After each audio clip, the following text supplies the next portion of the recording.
He honere he kororia ki te atua, mā ngā rongo ki te whenua, whakaro pai ki ngā tangata katoa.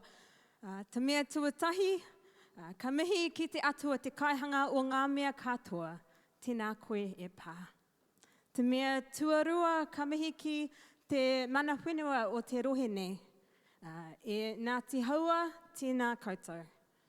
Te mea tuatoru, ka mihi ki ngā hua mate, kua haere ki te rangi, matua i te rangi, haere, haere, haere atu rā, whakangaro atu rā. Ka huri ki te ora, tēnā koutou katoa, kua tai mai ki tēnei hui, nō reira, tēnā koutou, tēnā koutou, tēnā koutou katoa. It is such a joy to be with you over this weekend. I am so excited to be here. This is the first time I've been back to a Northern Easter camp in about 10 years. And so it is phenomenal. My family are having an amazing time just gathering with you all and journeying through the story of Easter. And so tonight, I just really want to ground us back into the Easter story of Friday night. We watched that beautiful script before about what Friday is all about, how it's called Good Friday. And as we sit here on this Friday night, Jesus is dead. The last 24 hours have been a roller coaster. He shared that last final meal with his friends, and he told them that his body was going to be broken for them. He told them that his blood was going to be spilt for them. And they didn't understand. They didn't get it. That just a few hours later, he would be arrested. And then he would be tortured. And then he would be tried. And then he would be nailed to a cross and he would die. And that light, that life of the world has been killed. That light that shone so, so brightly for all to see has been extinguished. And where are his mates? You know, those friends that dined with him last night, where are they now? Most of them are hiding behind locked doors. They are afraid. They are terrified. They had no idea. They didn't understand that this was what was going to happen if they followed Jesus. They're feeling this crushing disappointment that everything that they put their hope in has been smashed. They are traumatized that they've just watched their friend being tortured and killed. They are terrified that they might be next. And I know that some of those are feelings that I've had at different points in my life. And I wonder if it's the same for you. Have you ever been disappointed? Afraid? Scared? Have you ever felt alone? Have you ever felt abandoned? And what do you do in those times when it feels overwhelming, when you feel the darkness coming? No, I'm always tempted to scroll TikTok or Instagram, maybe watch something on Netflix or find something to distract me. Anything to take away the pain, anything to stop the suffering.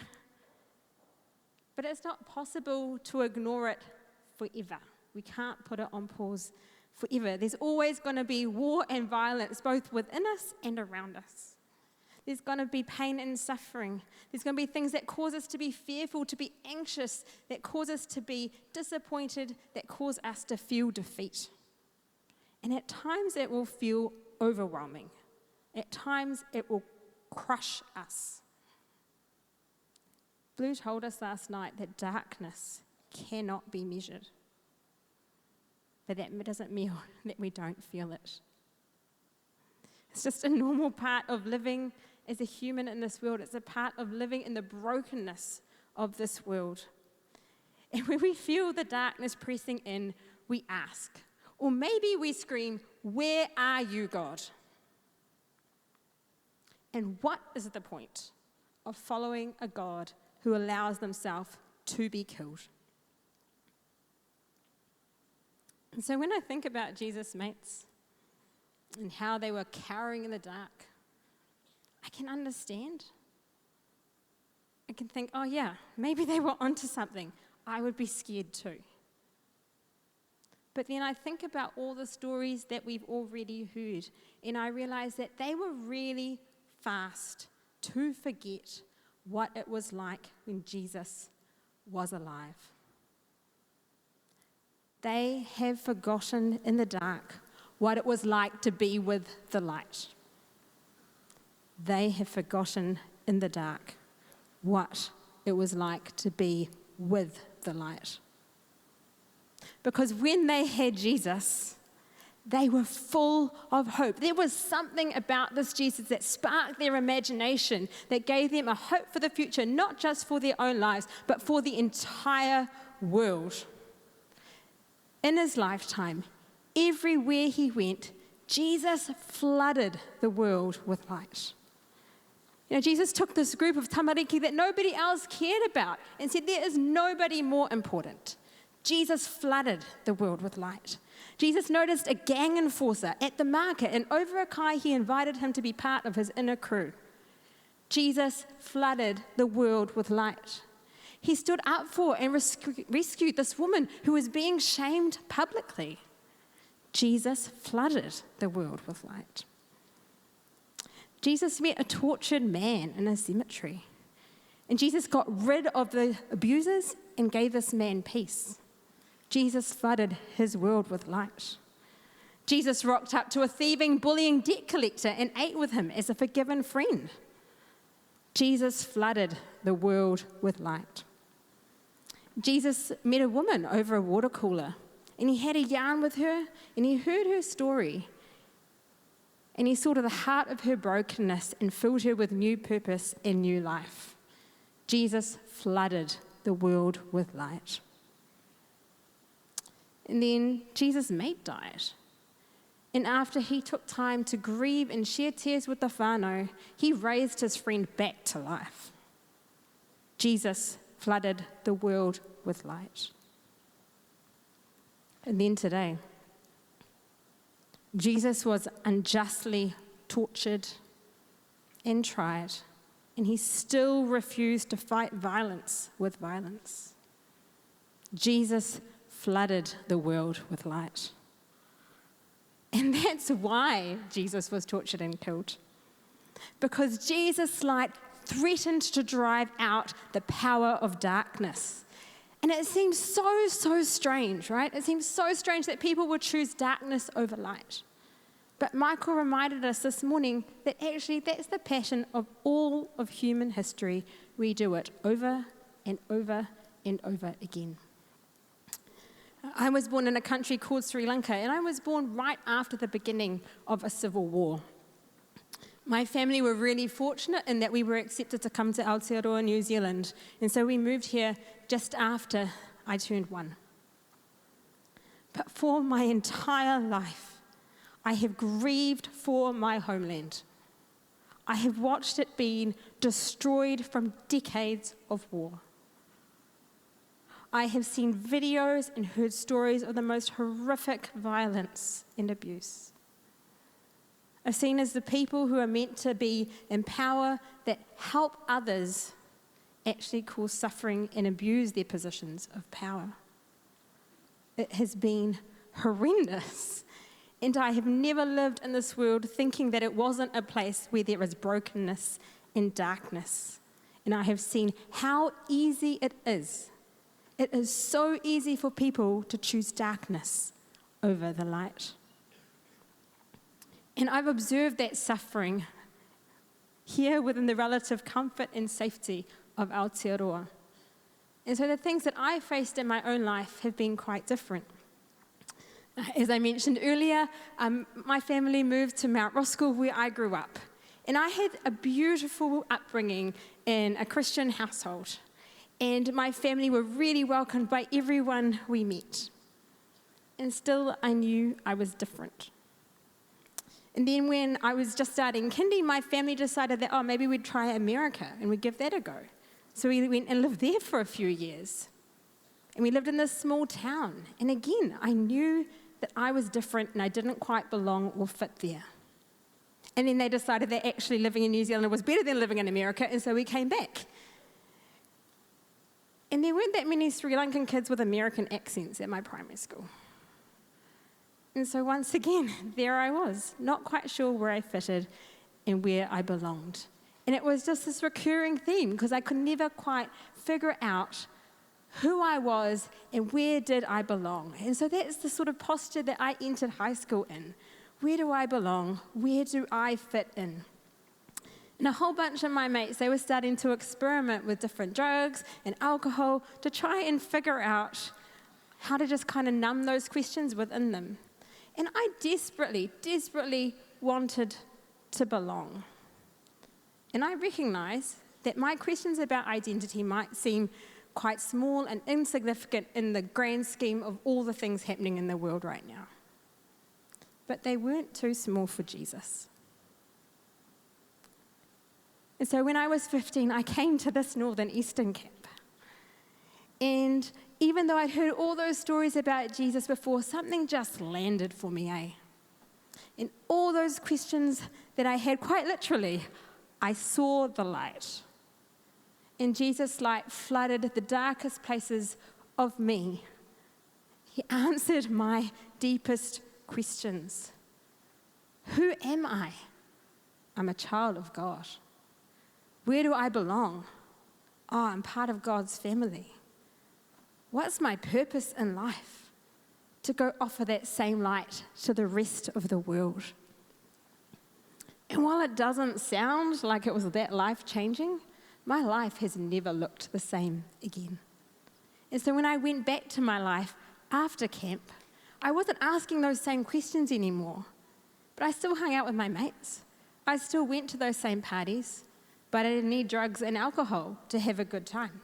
I became the friend that held my friends' hair back when they were spewing up because they drank too much. I was the friend who helped them get home safely at the end of the night. And the more that I understood who Jesus was and what he was like when he was alive, the more I wanted to see his light flood this world. And so when I found out that there was slavery in the world still, I felt like I really wanted to be able to do something about it. And so I trained to be a lawyer and worked with an organization that fights modern-day slavery. And I don't know how much you know about what slavery looks like, but this particular kind of slavery is probably the kind of slavery that comes to mind when you hear that word. It was people who were being held against their will, being forced to work. They'd be physically abused, they'd be abused in other ways, threatened with violence if they tried to leave or if they didn't do what they were told to do. Whole families held against their will. And it's a reality for millions of people around the world today. The organization I worked with, I worked in South Asia, and one of the great things there is actually slavery is illegal. And there's this person there who's kind of like the mayor, and they get to decide who gets to be set free and who doesn't. So there's this one person, and they hold the power to enable people to be set free and to live new lives where they do not have to be afraid anymore. So there was this family. There was a mum, dad, and 3 kids, and they'd escaped from their slave owners. And so they met with our team, and we heard their story. And so we took them to go see this person, this mayor. And they told their story. And their slave owners had been particularly brutal and ruthless. And they'd been really rough, especially with the mum, and kept threatening her. And so we sat and listened to this story, and then we were told to go outside and wait. And so we sat in this office. There was a power cut, so it was hot and sticky. There was no air conditioning. And there was this little 3-year-old girl who was climbed up and curled up on my lap sleeping. She was just exhausted from the journey of the previous few days. And we waited for hours and hours. And it got dark. It got to nighttime and it got dark and there was no power. And so we sat in the dark and we waited. And then finally, this mayor comes out. And she said, I don't want to get involved. It wasn't that she didn't believe their story. It wasn't that she didn't think it was true. It was just she didn't want to interfere and get on the wrong side of these powerful slave owners. The person who had the power to do something about the situation, who had the power to protect this family, refused to step in and do anything about it. And we were forced to leave knowing that that family would not be set free that day. And our team felt defeated because the person who was supposed to help had refused to do it. We were distraught and crying out to God. And as we prayed, I was reminded of this old school movie that I'd seen in this little snippet from it. The movie is called Blades of Glory. And there's these two characters in it, Chaz and Jimmy.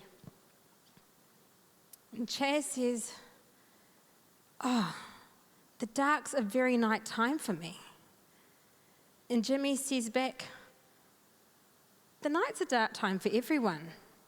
And then Chaz replies, not for people with night vision goggles. It's true. And that's what I want to tell you tonight. That's the difference that Jesus makes. Jesus gives us night vision goggles, even when the world feels dark. It was my prayer for the weeks and weeks after that mayor refused to release that family. My prayer was to have night vision goggles, to be able to see a way forward even while it felt so dark that it felt like there was no way. You might have seen or heard the phrase kamua kamuri, which means walking into the future facing backwards. And it's this idea of being able to remember what has gone before in order to move forward. And that's what this is. It's about remembering what God has promised, what God has done, so that we are able to move forward and have hope. To remember in the dark what God has been up to in the light. You know, do you have those times when you feel abandoned, when you feel defeated, when you wonder where God is, or whether God is even there at all? That's when we need to remember what God has promised to do, what God has done. To remember in the dark what it was like in the light. And sometimes when we're struggling, it's really hard to put our night vision goggles on for ourselves. But look around you. You didn't come here alone, eh? That's like the beauty of being part of this people of God, is that we don't do this alone. And so when we're struggling to put our own night vision goggles, there are other people who can put their own night vision goggles on, and they can see what we can't, and they can help us to put our night vision goggles on too. And so that's what our team in South Asia did. We told each other stories about where we had seen God at work before. We remembered the time that there was a mayor who changed their mind and set people free. We remembered seeing the joy on people's faces when they had been released from slavery. We remembered the difference that freedom had brought to other families. We retold those stories from the Bible. You know, those stories I shared about Jesus before, where he brings healing and freedom and transformation and new life. We tell those stories to one another. We remembered in the dark what it was like to be in the light. And it gave us hope that freedom could be possible for this family. And it helped us to dare to believe that that could come soon. At the beginning of my talk, I told you about one group of disciples, Jesus followers, who are hiding behind closed doors at this point in time. They're the ones who are terrified and afraid and have forgotten what it is like to live in the light. But actually in the Bible, there's another group of Jesus followers that we hear about. They're the last people we hear about on the Friday night. It's a group of women. And they've gone through all the same things as everyone else. And yet we see them gathering up spices. And you can imagine them just weeping weeping with the grief that they hold because their friend has died. And yet here they are doing this beautiful thing to honor their friend. And then they go and they sit by the tomb and they wait. I often wonder, what was their game plan? Because the tomb is guarded. You know, there's a rock in front of the tomb, and then it is guarded by some armed men. And just, being associated with Jesus was enough to get you murdered yourself.